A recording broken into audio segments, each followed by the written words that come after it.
अब तक जो थोड़ा वीडियो देखे वो स्क्रीन शॉट कर लें, 2 4 5 सेकंड 30 सेकंड जो भी मिल जाए। आप सभी लोगों को मेरा सुप्रभातम। आज जो है कि आप लोगों को जो टॉपिक पढ़ना है वो पढ़ना है missing topic of flowering plant, समझ रहे ना? यानी कि जो पुष्पीय पादपों में लैंगिक जनन है, sexual reproduction in flowering plant, इसमें जो भी चीज़ें बच खुच गई हैं आज उसको सबको क्या कर देना है, निपटा देना है। क्या कर देना है? निपटा देना है। तो आज का क्लास हो सकता है थोड़ा लंबा भी जाए, क्योंकि आज इस क्लास का 6th डे है और ये है क्या, इंड डे है। 7th डे हम क्या करेंगे, टेस्ट ले लेंगे, समझ रहे हो ना? अब ध्यान देना, एक टॉपिक हम लोग को चलता है परागकण। परागकणों के अन्य उपयोग क्या है हमारे जीवन में। जैसे फल का उपयोग हम लोग जो है कि क्या करते हैं, खाने में, समझे? फल का उपयोग क्या करते हैं हम लोग, खाने में। फले समझ कर बजरंगबली जो है कि सूरज भगवान को खा लिए थे, समझे? तो फल का उपयोग हम लोग क्या करते हैं, खाने में, फेंकने में थोड़े करते हैं। तो परागकण का अन्य उपयोग मनुष्य के लिए क्या है, आप लोगों को ये पढ़ना है, समझ रहे हो ना? देखो, परागकण जो होते हैं ना बाबू लोग, वो पूरा पोषण से भरपूर होते हैं, यानी उनमें पोषण है। अरे जिसमें जनन करने की क्षमता है उसमें न्यूट्रियस पदार्थ भी तो है। ऐसे खाली अर्कस बतुआ तो है नहीं कि जो है कि एक नया का पूरा प्लांट बना देता है। वो पोषण से भरपूर है वो, समझे ना? तो जो भी परागकण हैं उनमें पोषण की मात्रा है कि नहीं है ना?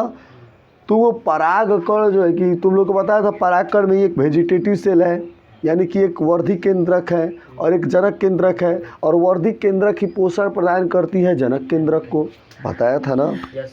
तो जब वर्धी केंद्रक जब जनक केंद्रक को पोषण प्रदान कर सकती है तो क्या तुम्हें पोषण प्रदान नहीं कर सकती है? करेगी ना? तो इस तरह से अगर हम देखें तो परागकण जो है कि क्या होते हैं, पोषण से भरपूर होते हैं। क्या होते हैं? पोषण से भरपूर होते हैं। और इसका प्रयोग जो है कि हम लोग आहार संपूरकों के रूप में लेते हैं, जैसे आहार के लिए। तो ये नहीं कि परागकण जो है कि दाल भात चावल की तरह लिए, एक थरिया 2 थरिया एकदम खा लिए। परागकण में इतना पोषण होता है कि वो एक टैबलेट के रूप में तुमको मिलता है। एगो टैबलेट खा लिए तुमको एनर्जी मिल जाएगी, समझे? अब कई बार जो खिलाड़ी होते हैं, समझे, खिलाड़ी मतलब समझ ना, प्लेयर, तो वो या रनिंग वाले प्लेयर होते हैं, वो परागकण के टैबलेट खा लेते हैं ताकि जो हमारी एनर्जी है, जो हमारी स्टेमिना है वो बन जाए, समझे? तो इसका उपयोग जो है कि आजकल जो है कि अब विशेषकर यूरोप वगैरह देश में परागकण के टैबलेट्स का प्रचलन ज़्यादा बढ़ा है, और गोलियां एवं सिरप की जो क्या है बाज़ार में उपलब्ध है। अब परागकण खाने का मतलब ये नहीं कि तुम जो है कि किसी भी प्लांट का गए और परागकण नोच के खाने लगे गुरु। क्या होगा कि उससे जब मनारे का प्लांट है और तुम मनारे का खा लिए, पता चलेगा काम खत्म। अब हर प्लांट का परागकण नहीं ना खा सकते, कुछ प्लांट जहरीले भी हैं, कुछ प्लांट नशीले भी हैं। भांग का गया, भांग का परागकण खा लिया, पता चला कि बम बम बोले, फिर तुम्हारा काम आएगा तो एकदम वो तो नाचेगा, जो है कि महादेवों को नाचेगा, समझे? महादेव महायोगेश्वर हैं, उनको जो है कि नशा हम इसलिए नहीं चाहते हैं कि वो खाते हैं, बल्कि इसलिए कहते हैं कि भगवान जो अपना महायोगेश्वर वाला जो मुद्रा है, जो आप महायोगी हैं, वो वाला नशा हमको दे दो, ये सस्ता नशा हमसे ले लो हमारे जीवन से, और हमको वो चीज़ें हमें महायोगी की उपाधि में प्राप्त हो जाए, इसलिए जो है कि हम लोग चाहते हैं। लेकिन उसका गलत कॉन्सेप्ट करके जितने भी गंजेड़ी भंगेड़ी हैं वह सब जो है कि महादेव के नाम पर झूठा चिल्लम फूकते हैं। क्या करोगे, मतलब गलत कॉन्सेप्ट निकाल लेते हैं। लेकिन सही कॉन्सेप्ट क्या है कि उनकी तरह भी हमें भी क्या होना है, महायोगी भी हमें भी बना दो, और ये सब सस्ता नशा हमसे क्या ले लो, हमसे छीन लो, समझ रहे हो ना? अब आना, पराग भंडार क्या होता है, पोलन बैंक क्या होता है, इसे इंग्लिश में हम लोग कहते हैं पोलन बैंक। क्या कहते हैं? Pollen bank. तो पोलन बैंक क्या होता है, बहुत से प्रजाति के परागकणों को हम जो है कि नाइट्रोजन में स्टोर करते हैं। यानी इवन जो तुम्हारा स्पर्म वगैरह होता है ना, तो वो भी हम लोग जो है कि नाइट्रोजन में स्टोर करते हैं। क्यों? क्योंकि नाइट्रोजन मतलब बहुत ठंडा रहेगा तो वहाँ पर स्टोर हो पाएगा। कोई भी चीज़ स्टोर करने के लिए हम ठंडी जगहों का इस्तेमाल करते हैं ज़्यादातर। आलू कोल्ड स्टोरेज समझ रहे हो। तो ध्यान देना आप लोग कि जो हमारा पोलैंड बैंक है, बहुत से पहले की उनको -196 डिग्री सेल्सियस पर नाइट्रोजन में स्टोर किया जाता है। कई वर्षों तक स्टोर हो सकते हैं, खराब नहीं होंगे। जैसे कि अगर हम बात करें आपको स्पर्म बैंक, तो स्पर्म में स्टोर होता है तो वो भी क्या होते हैं, नाइट्रोजन में स्टोर होता है ताकि वो खराब ना हो, समझे। तो और इनका उपयोग क्यों किया जाता है, जैसे अब मान जाओ हमें अमेरिका के प्लांट का जो कि परागकण लाना है, और लाने में 10 दिन लगेगा, या हमको लग रहा है 25 दिन लगेगा, 4 घंटा लगेगा, और वो ख़त्म हो जाएगा तब, उसका जनन क्षमता ख़त्म हो जाएगी, तब डिस्ट्रॉय हो जाएगा, तब क्या वो फिर काबिल हो पाएगा। तो उसे स्टोर करोगे ताकि वो ख़राब ना हो, तो उसे स्टोर किस में करते हैं, नाइट्रोजन में, -196 डिग्री सेल्सियस पर, समझ रहे हो ना। अब ध्यान देना आप लोग, तो परागकण के अन्य उपयोग क्या हैं, परागकण भंडार क्या है, और इस भंडार का उपयोग क्या होता है, फसल प्रजनन के रूप में इसका उपयोग किया जाता है। किस में उपयोग किया जाता है इसका, फसल प्रजनन के रूप में इसका उपयोग किया जाता है, समझ गए ना। अब ध्यान देना इधर, और एक है जो इसके आगे टॉपिक है स्वयुग्मन ऑटोगैमी।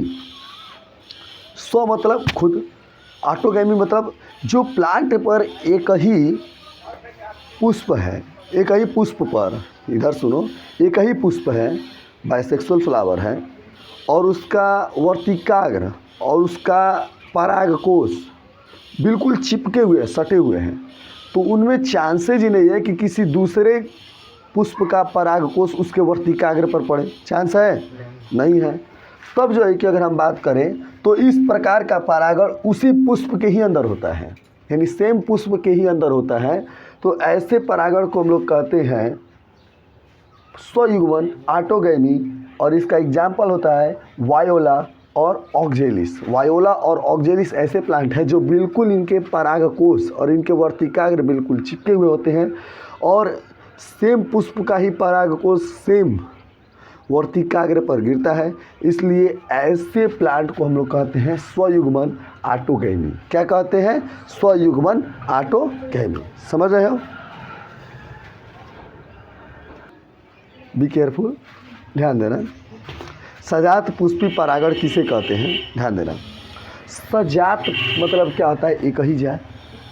पुष्पी मतलब क्या होता है, पुष्प परागण, यानी कि इसमें जानते हो क्या होता है, उसमें क्या था, पुष्प एक ही पुष्प था, अपने में जो है कि क्या कर ले रहे थे, निषेचन कर ले रहे थे, परागण कर ले रहे थे, समझ रहे ना। यहाँ पर क्या है कि एक ही पादप एक ही पुष्प, यानी कि पादप एक ही है लेकिन पुष्प क्या है, अलग अलग है। पादप एक ही है लेकिन पुष्प क्या है, अलग अलग है। मान जाओ ये हमारा पादप है, समझे, यहाँ पर एगो फूल है, समझे, मान लेते हैं ऐसे XYZ की तरह मैथ में, और ये एक फूल है, तो पादप तो एक ही है ना। अब फूल मान जाओ एक ही प्लांट का, इसका परागकोश इसके वर्तिकाग्र पर गिर गया तो परागण हो गया ना। तो ये जो परागण हुआ एक ही पादप से हुआ है ना, है। तो जो एक ही पादप के एक ही पुष्प के परागकणों का दूसरे पुष्प के वर्तिकाग्र तक का जो स्थानांतरण होता है, ऐसे परागण को हम लोग सजात पुष्पी परागण कहते हैं, समझ गए। अब पर निषेचन क्या होता है, पर मतलब दूसरा, निषेचन का मतलब परागण नहीं, निषेचन का मतलब परागण नहीं होता है, लेकिन परागण के बाद ही तो निषेचन होता है। नर युग्मक मादा युग्मक का मिलना ही तो निषेचन होता है। तो पर निषेचन का मतलब क्या होता है, जब पादप भी भिन्न हो, समझ रहे ना, और फूल भी भिन्न हो, यानी कि ये एक प्लांट हो गया और ये एक प्लांट हो गया, समझे, इसका परागकोश हो और इसका वर्तिकाग्र हो, यहाँ से परागण जो है कि वर्तिकाग्र तक ट्रांसफर हुआ, तो ये बताओ फूल भी अलग प्लांट भी अलग, दोनों अलग अलग है ना। तो ऐसे प्लांट अलग अलग प्लांट है ना, तो ऐसे निषेचन को, जो इस प्रकार निषेचन हो, जो भिन्न पादपों के पराग कोश से भिन्न पादपों के वर्तिकाग्र तक पराग कणों का स्थानांतरण हो, उसे जो है कि हम लोग क्या कहते हैं, पर निषेचन कहते हैं। क्या कहते हैं? इसका खूबसूरत एग्जाम्पल वगैरह हो जाएगा आप लोग का पपीता वगैरह जो भी पेड़ है, समझ रहे हो ना। अब ध्यान देना कि आप लोग सोचोगे इसमें बेस्टम बेस्ट कौन माना जाता है। तो अगर एक ही प्लांट का, अगर एक ही जनरेशन अगर हम ना बदलें, एक ही प्लांट का अगर एक ही प्लांट से होने लगे, या एक ही पुष्प का एक ही पुष्प से होने लगे, तो उस तरह से उस पुष्प की क्वालिटी क्या होने लगती है, घटने लगती है। समझे? समझ रहे ना। और जेनेटिक डिसऑर्डर जो है कि क्या होने लगते हैं, पैदा होने लगते हैं। समझे? जेनेटिक डिसऑर्डर क्या होने लगते हैं, पैदा होने लगते हैं। समझे? इसीलिए जो है कि ये जो पर निषेचन वाला है, इसमें जो है कि क्या है, हमेशा जो है कि जेनेटिक फ्लो हो रहा है। जेनेटिक फ्लो का मतलब अर्थात ये हुआ कि यहाँ पर आप लोग देख रहे हो कि यहाँ पर निषेचन के माध्यम से जो जीन है वो एक दूसरे के अलग अलग हैं और मिल करके एक नया जीन बना रहे हैं ना। तो कुछ ये दोनों मिलकर जब नया बनाएंगे तो थोड़ा मजबूत होगा ना, हो है। तो इसीलिए ये जो है कि ज़्यादा बेहतर माने जाते हैं। क्या माने जाते हैं? बेहतर माने जाते हैं। इसीलिए तुम लोग जानते हो कि वैदिक काल में हमारे शादी विवाह में भी गोत्र बनाया गया। समझे? गोत्र क्यों बनाया गया? कि ताकि अपने सेम रिलेशन में शादी ना हो। सेम रिलेशन में कर रहे हो अगर, खास कर नज़दीकी रिलेशन में, तो सेम गोत्र में आएंगे। तो उससे जो है कि जेनेटिक डिसऑर्डर के चांसेस ज़्यादा हो जाते हैं। इसी बायोलॉजिकल फैक्ट के अनुसार जो है कि अपने खास रिश्तेदारियों में जो है कि शादियाँ नहीं होती हैं। समझे ना। और इवन आप लोग कहते हैं कि सर मुसलमानों में हो जाती है, इवन उनमें भी यह ख्याल रखा जाता है कि खून न मिले। और इवन 60-35% ही मुसलमान हैं जिनकी आपस में जो है कि खास रिलेशन में शादियाँ हो जाती हैं, वरना 65% मुसलमानों की शादी ऐसे नहीं होती है। समझे? और उनमें भी ख्याल रखा जाता है किस चीज़ का, बात का, उनमें भी यह ख्याल रखा जाता है कि खून ना मिले। इवन अगर आप अमेरिका, इवन आप चाइना, इवन आप जो है कि जापान, हर कल्चर को आप देखें तो उनमें जो है कि ऐसी सिस्टम है कि अपने सेम रिलेशन में जो है कि शादियाँ नहीं होती हैं। क्यों? क्योंकि अगर गोत्र मिल जाए ज़्यादा, अगर वो हो जाए तो जेनेटिक फ्लो नहीं हो पाएगा। तो खास बेहतर निषेचन किसे माना जाता है? पर निषेचन को ज़्यादा बेहतर माना जाता है। पर निषेचन को क्या माना जाता है? अब जब दो क्वालिटी एक में होगी तो वो ज़्यादा बेहतर होगा ना। हो अब सजात पुष्पी परागण है तो एक ही प्लांट का DNA दोनों में है, तो उससे जो है कि क्या उसमें कुछ वेरिएशन आ पाएगा? कुछ वेरिएशन आ पाएगा? नहीं आ पाएगा। लेकिन अगर मान जाओ, अगर दो गुणों का कंबाइनिंग अगर एक चीज़ है, यानी कि तुमको एक ऐसा मास्टर मिल गया जो तुमको बायोलॉजी भी पढ़ा दे, तुमको फिजिक्स भी पढ़ा दे, तुमको केमिस्ट्री भी पढ़ा दे, आप बढ़िया से पढ़ा दे, तो तुमको बेहतर होगा कि नहीं होगा? 2 in 1। समझे ना। जो शस्त्र भी जानता हो, जो शास्त्र भी जानता हो, ऐसे जो है कि वीर संभाजी की तरह अगर कोई है तो वो है ना कि जो शस्त्र भी जानता हो और शास्त्र भी जानता है। समझे ना। तो मेरे कहने का तात्पर्य यही है कि अगर जो बेहतर निषेचन माना जाता है वो पर निषेचन को माना जाता है, क्योंकि इसमें जेनेटिक फ्लो होने लगते हैं। और जो पुष्पी परागण जो स्वयुग्मिनी है उसमें जो है कि ज़्यादा चांसेस है कि उसकी क्वालिटी क्या होने लगेगी, घटने लगेगी। क्या होने लगेगी? घटने लगेगी। समझे ना। और जब क्वालिटी घटने लगेगी तो संतान जो है कि अपंग पैदा होने लगेंगे, जेनेटिक डिसऑर्डर होने लगेंगे। इसीलिए जो है कि खास कर जो है कि थोड़ा ध्यान रखा जाता है कि हमारी शादियाँ जो है कि नज़दीकी रिश्तों में ना हो। रिश्ते में अगर हो तो हो जाती है, लेकिन नज़दीकी रिश्ते में, खास कर रिश्ते में नहीं होती हैं। और इसीलिए कि गोत्र वगैरह का विकास हुआ। समझ रहे ना। ये आप लोगों को पता था, बट आज हमने बता दिया। परागण के अभिकर्मक क्या होते हैं? समझ रहे ना। अभिकर्मक मतलब क्या होता है? जो परागण में सहायता प्रदान करे, मतलब परागण के जो माध्यम बने, वही अभिकर्मक है।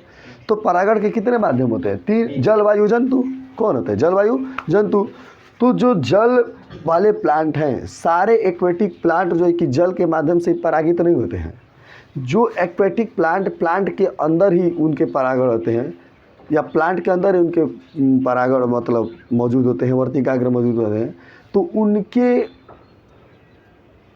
परागण का माध्यम जल हो सकता है।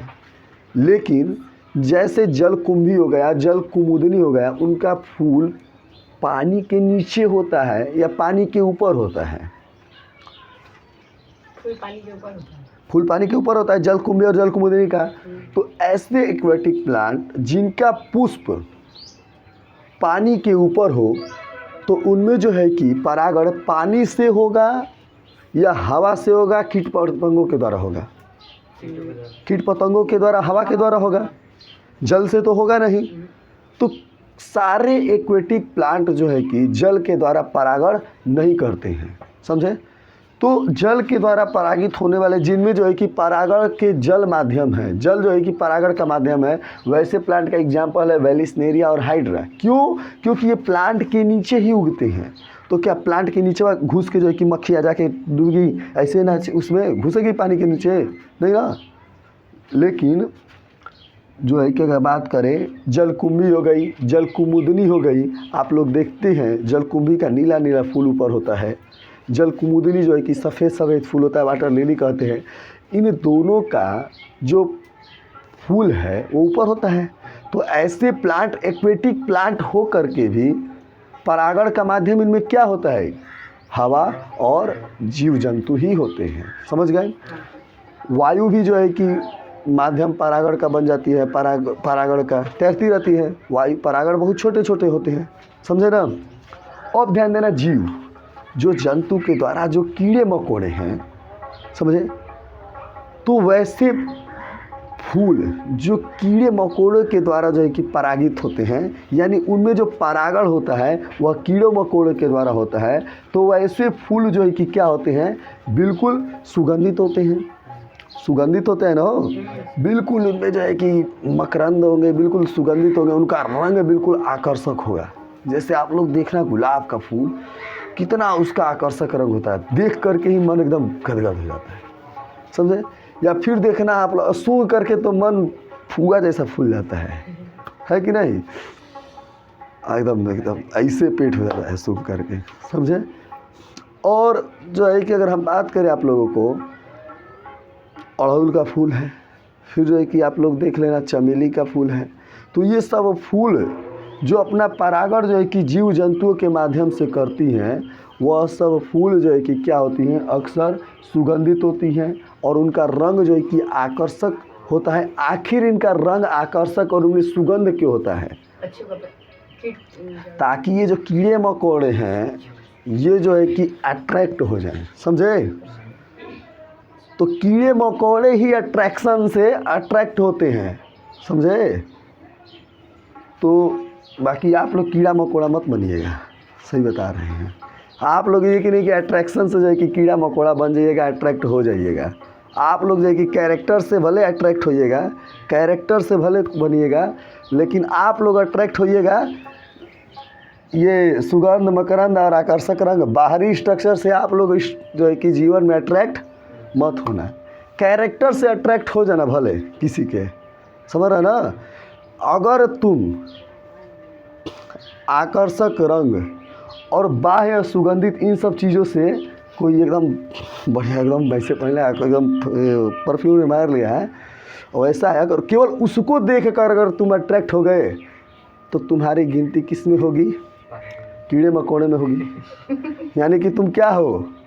कीड़े मकोड़े हो। अगर इंसान है तो भैया कैरेक्टर देख करके किसी के प्रति, समझ रहे हो ना? चलो ध्यान देना इधर अब।